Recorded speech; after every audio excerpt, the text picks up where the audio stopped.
opportunity to forge for ourselves and for future generations a new world order, a world where the rule of law, not the law of the jungle, governs the conduct of nations.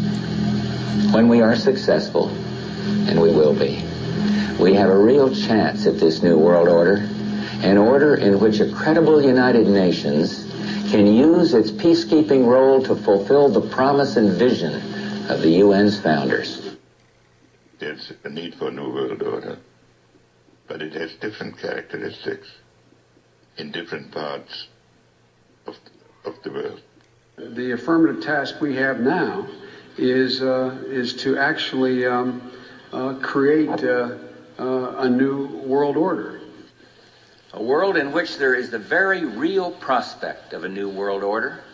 It's about the future of Europe and a new world order. After 1989, President Bush said, and it's a phrase that I often use myself, that we needed a new world order.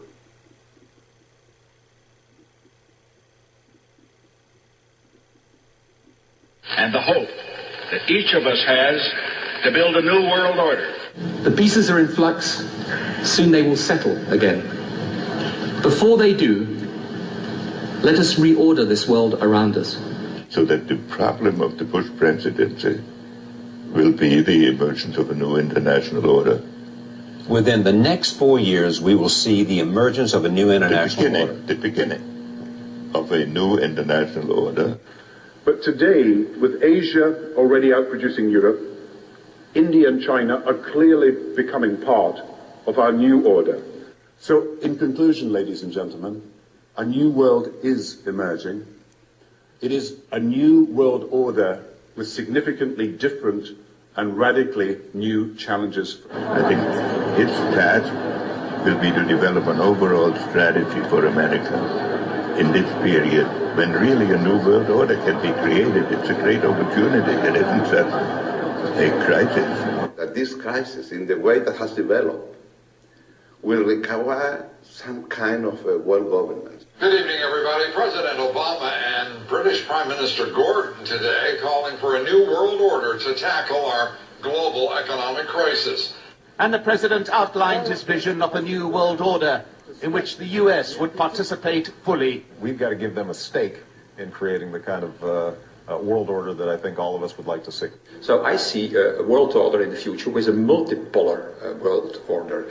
I think a new world order is emerging, and with it the foundations of a new and progressive era of international cooperation.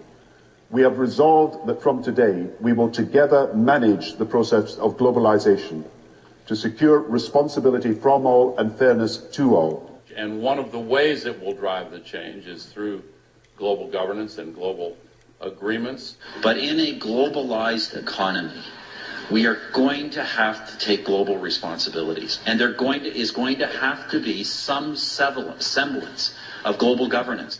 Never before has a new world order had to be assembled from so many different perceptions or on so global a scale. Nor has any previous order had to combine the attributes of the historic balance of power system with global democratic opinion and the exploding technology of the contemporary period. There also exists an extraordinary opportunity to form for the first time in history a truly global society. Well, during the conflict with Saddam Hussein, which he handled so superbly in a short-term sense, but he kept talking about a new world order. And then President Bush, at the end of that war, promised he would give 4 graduation addresses, 4 commencement addresses, describing that new world order and what America's role was going to be in it.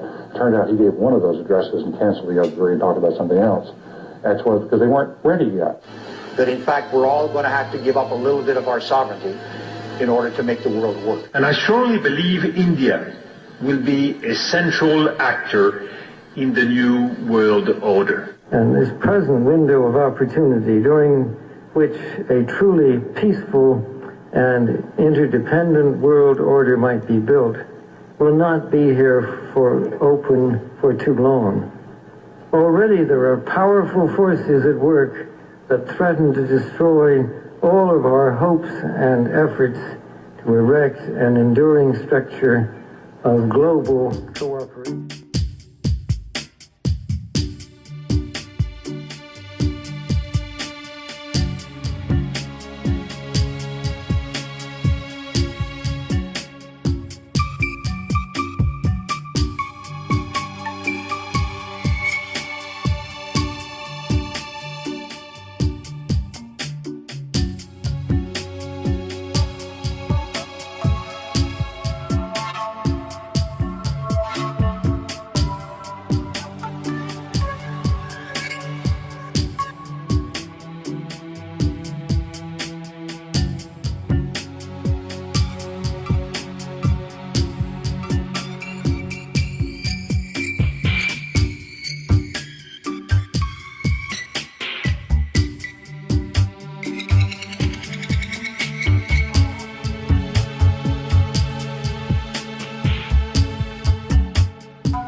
who are on Facebook and on Twitter. They're wondering, what's with the X marks that have been left on street curbs? Residents of at least 2 Northside neighborhoods report seeing more and more of these things. So we sent out our Jesse Degollado to check it out. If X marks the spot, then why here? Why are there small red X's scattered here and there along curbs and sidewalks? Even X's that were apparently cut into fresh cement, then colored blue. Our intelligence unit is looking into it.